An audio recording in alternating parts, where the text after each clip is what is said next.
conflation on the problems of the American people, but instead they're focused on attacking each other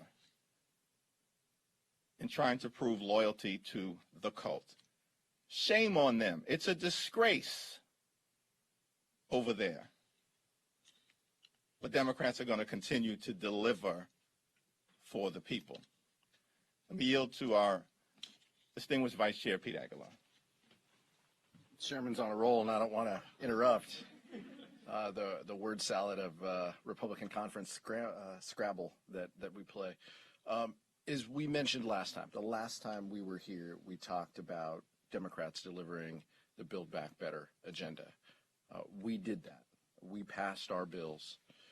We continued to support the creation of jobs, supporting middle-class families with tax cuts, lowering health costs, and addressing climate change.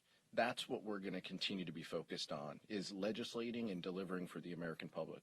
We look forward to our steps this month to deliver on that promise, to continue that. We look forward to the Senate doing their work and sending us back something that will make Americans' lives better. With that, the Chairman will answer all your tough questions. First question. Yes, so I know that you haven't yet committed on Representative Boebert to a specific measure. Congressman Bowman has called for Boebert to lose both of her committee assignments, though. I'm wondering what message you think that sends to some of your members if the Democratic caucus, given that the Republican caucus likely isn't going to act on this, doesn't take strong enough measures against Boebert. Let's focus on the second part of your question. Why isn't the Republican conference going to act on this? What more does Kevin McCarthy need to see? I mean, what more does this guy really need to see? He's got Marjorie Taylor Greene completely out of control, Gosar out of control, Lauren Boebert out of control, Crossfire. He's trying to mediate the dispute, can't do anything, and we think this guy in this conference is going to solve problems on behalf of the American people. They can't.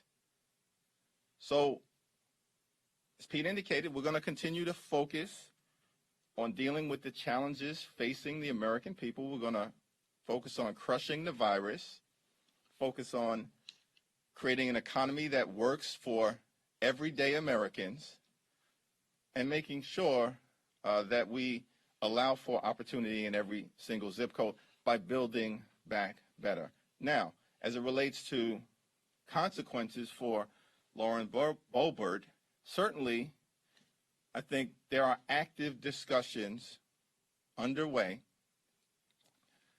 to make sure that Lauren Boebert is held accountable, particularly given the likelihood that we may not see any accountability coming from the four-ring malignant circus on the other side of the aisle. But hope springs eternal, and we'll see what emerges over the next day or two. At the same time, we're continuing to have discussions, leadership, House Democratic Caucus, to make sure that we support our colleague. Because clearly, this type of dangerous rhetoric is endangering Ilhan Omar, and it endangers other members of this Congress. And words matter. We saw the consequences of dangerous rhetoric on January 6th. Can you say more about which options are on the table? I'm not going to get out ahead of any discussions that we're having in terms of leadership and the caucus. I actually wanted to ask you about threats against members based on the voicemail that Representative Omar played last night. Can you talk about how your members are feeling about the security here at the Capitol, the security at home, the level of threats they're getting? How much of that is drawn from this kind of rhetoric from January 6th, et cetera? Well, I've said a lot on this issue. These discussions are ongoing, and of course, our chairwoman of the House Administration Committee, of which Pete sits on, so maybe I'll yield to Pete, and he's obviously also on the January 6th commission, but these are active conversations that are underway. Notwithstanding that, the House Democratic Caucus's commitment to delivering for the American people remains steadfast. We are in the midst right now of doing at least 1,000 infrastructure events across the country by the end of the year. To make it clear, what has been done with tremendous leadership from President Biden. We've had infrastructure week after infrastructure week after infrastructure week forever in this town. Never yielded anything. And now we've got a new era of robust infrastructure in America. And notwithstanding whatever the threat environment may be, and certainly it's exacerbated by the reckless Republican radical rhetoric on the other side of the aisle, we are going to continue to do our jobs and communicate with the American people on infrastructure and on building back better. In order to address the work that is so important to the American public, members have to feel safe doing their jobs. And I think that's kind of the root of your question. And I don't think the American public focuses a lot on this. And it's something that the chairman and I care a lot about, is the fact that some members continue to feel threatened, both here by their colleagues or by folks sending, emails and text messages. It's sad. It's an unfortunate part of what we have to deal with at times. We need to make sure, and Chair Lofgren, focuses on this, that members, feel safe, and we have every tool available to us to think through security protocols, to work with our staffs and our district offices as well. I'm pleased that Democratic leadership and Chair Lofgren, have made those resources, available, and continue to keep an eye out for that. So that's going to be a focus, is making sure members on both sides of the aisle are safe doing their jobs. Unfortunately, it feels that some of our colleagues on the other side, don't share that focus and are doing things that actively promote those threat levels, increasing. Do you, if I may, just real quick, do you hear from members currently that are concerned about their safety, either in the building or at home? I think I speak for the chairman that we hear from members on a range of topics each and every day, and this is one of them. This is something that we continue to have discussions about, and are focused on our members, making sure that they can do their jobs both in their district and here in D.C. I actually have a question for you, Congressman, if I can. A January 6th question, no disrespect. You guys had a little bit of a breakthrough yesterday with Mark Meadows agreeing to testify in some capacity. What do you think he can tell you that nobody else can? I think it's important that we tell the full and complete story about the events of January 5th and January 6th, everything that happened from the election until that point, the president's focus, the former president's focus on continuing to fan the flames of disinformation. And I think that his former chief of staff will give us a glimpse of that. But I think it's also important to focus not just on the substance of the conversations that those two had, but clearly he had a lot of interaction and conversations on the campaign side.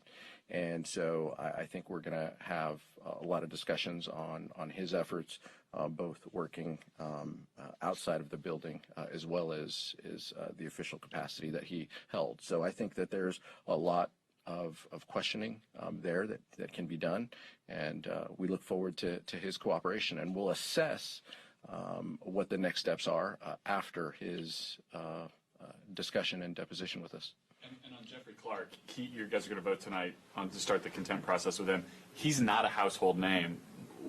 How important of a figure do you think he was behind the scenes during the lead up to January 6th? Yeah, just the public reporting alone on the Senate Judiciary report, clearly shows that Jeffrey Clark was a key effort within the Department of Justice, using the brand of the Department of Justice to continue to stoke the fear and the misinformation campaign that the former president waged. And the fact that his two superiors have already spoken publicly to the Senate committee as well as to us, shows us that he shouldn't have anything to hide.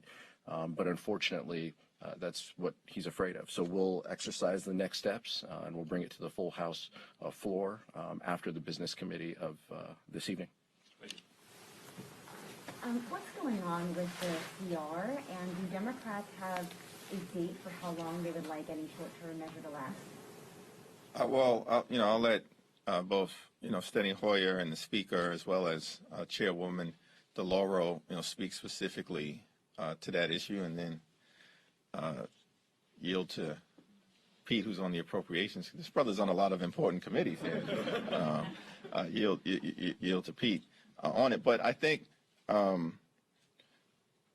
we've done our job, and the Senate Democrats are prepared to do their job as well. The problem is Mitch McConnell, the sort of king of obstruction on the other side of the Capitol, playing games, not wanting to even negotiate a year-end spending agreement to provide for the needs of the American people. And apparently, some of the more extreme members of the Senate Republican group want to even shut down the government, probably because they think somehow creating chaos, which they're masters of, will hurt President Biden. It's not going to work. We're prepared to act. We need the Senate Republicans to step up and do their job. I'm sorry, were you saying that McConnell's not negotiating on the omnibus or on a CR? It's not clear to me. He's certainly not negotiating on the year-end spending agreement, otherwise known as the omnibus. But it's not even clear to me, but Chairwoman DeLauro may have more visibility into this, that he is meaningfully negotiating on reaching a reasonable continuing resolution. That remains to be seen. Go back to this side. Republican Mike Lee has been quoted in Playbook as saying that he thinks that the Democrats should delay enforcement of the vaccine mandates for at least the length of the continuing resolution. And so are you saying you're not willing to do that? Haven't seen, Senator Lee's comments, but I think we're in the middle of a public health crisis, and vaccine requirements are reasonable public health measures at this particular point in time. We are in a position now to be able to decisively deal with the implications of the Omicron variant because of the steps that have been taken by President Biden and his administration, who has led a serious effort to crush the virus, not suggesting that the American people intake Lysol or dismissing the virus as something that was going to disappear in a few days, or that there were 15 cases and we were going to go down to 0. That's where we were a little over a year ago. It wasn't a serious effort. It was dangerous what was coming out of the former White House.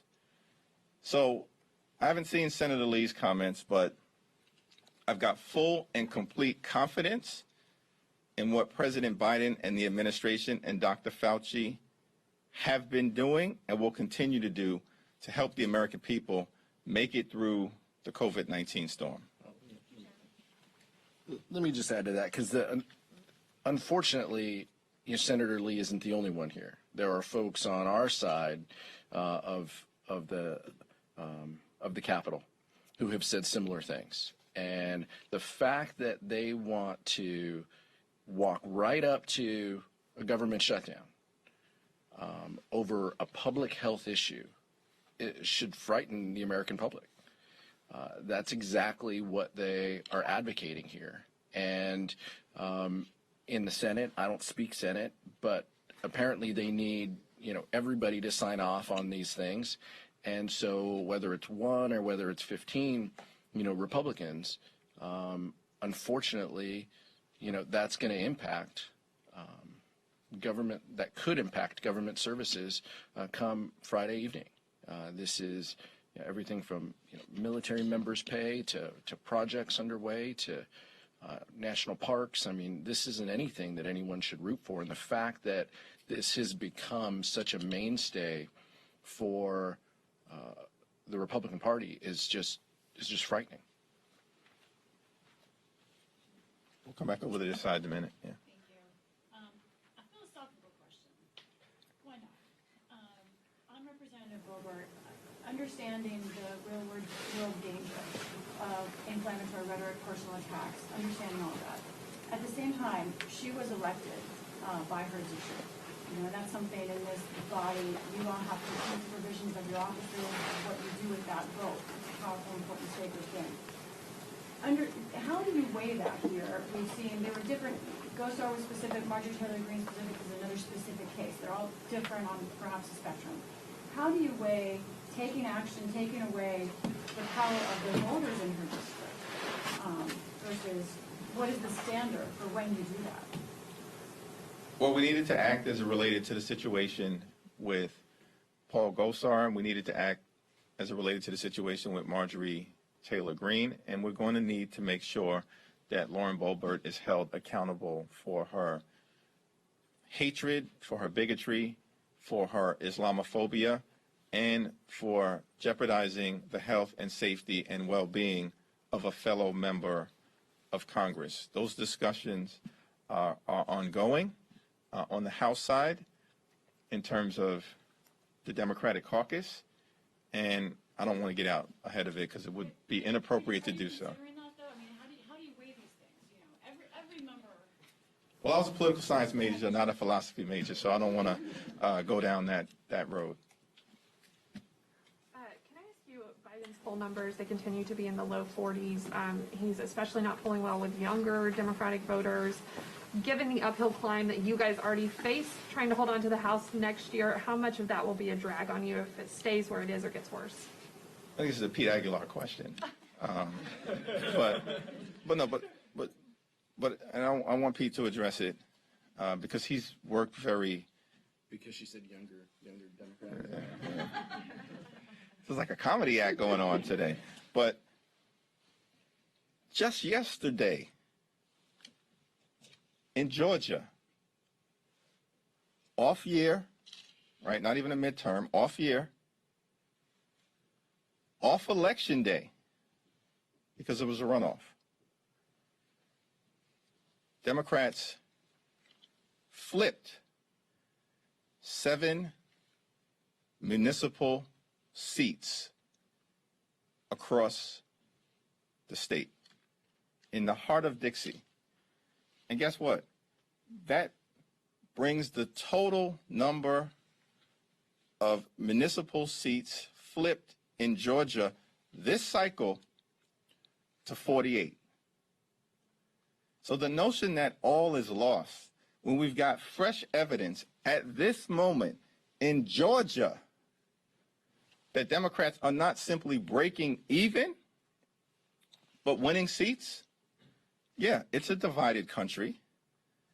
Virginia went one way, New Jersey went the other, and there's great news coming out of Georgia. Why? I think because Democrats are delivering. And that certainly has been apparent to the American people over the last several weeks with, one, the signing into law of the infrastructure agreement, 2, the House passage of the Build Back Better Act, 3, President Biden taking decisive action to deal with inflation and supply chain issues here in America as part of our effort to drive down the cost of living for the American people. And apparently some folks in Georgia took notice, and we flipped 7 seats, building upon the more than 40 seats that Georgia Democrats flipped in November. So there's a lot of data to be processed. Some may point in one direction to try to elevate a popular narrative amongst the radical right.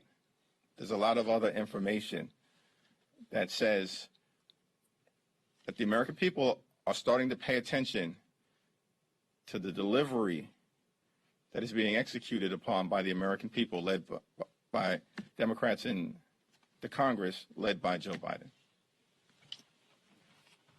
Yeah, I don't have anything more to add except to say that we're going to deliver the president's agenda, and we're going to deliver for the American public. That's our focus. There'll be plenty of time next calendar year to talk about politics. That's a long way away. And we're going to focus on doing our jobs. That's what members each and every day talk to us about, is delivering these improvements. We're going to do, as the chairman mentioned, 1,000 events among House members over the next 60 days, working with the Democratic Policy and Communications Group to highlight the focus of infrastructure and job creation back home in our districts, the importance of extending the child tax credit. All of these things are going to deliver for the American public. And when we can tell that story, when we can talk with them about what this means in their daily lives, we'll let the politics lie where they may. We're going to focus on doing the work to get there. Last question. Go to somebody who hasn't asked yet. Two things, if I can. One of the Boebert videos, if I can circle back to that, is from Staten Island, from New York. And one of your fellow New York delegation members is in the background, who happens to be running for governor. I'm curious if you have any thoughts on what he should be saying in response to all of this. And then second, Tom Suozzi says that some people told him to stick around. Were you one of those people? Well, I don't want to get into gubernatorial politics on either side of the aisle. Tom Suozzi is a great member, a great public servant, and I certainly wish him well moving forward. Thank you, everyone. Thank you.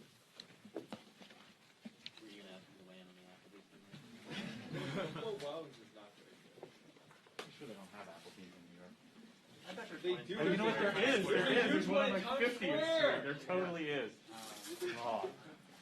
Probably like $30 for a chicken finger basket. We could do a field trip and see which one's better. Field hearing. We're in Congress, Dan. My question has been asked before, so I was like,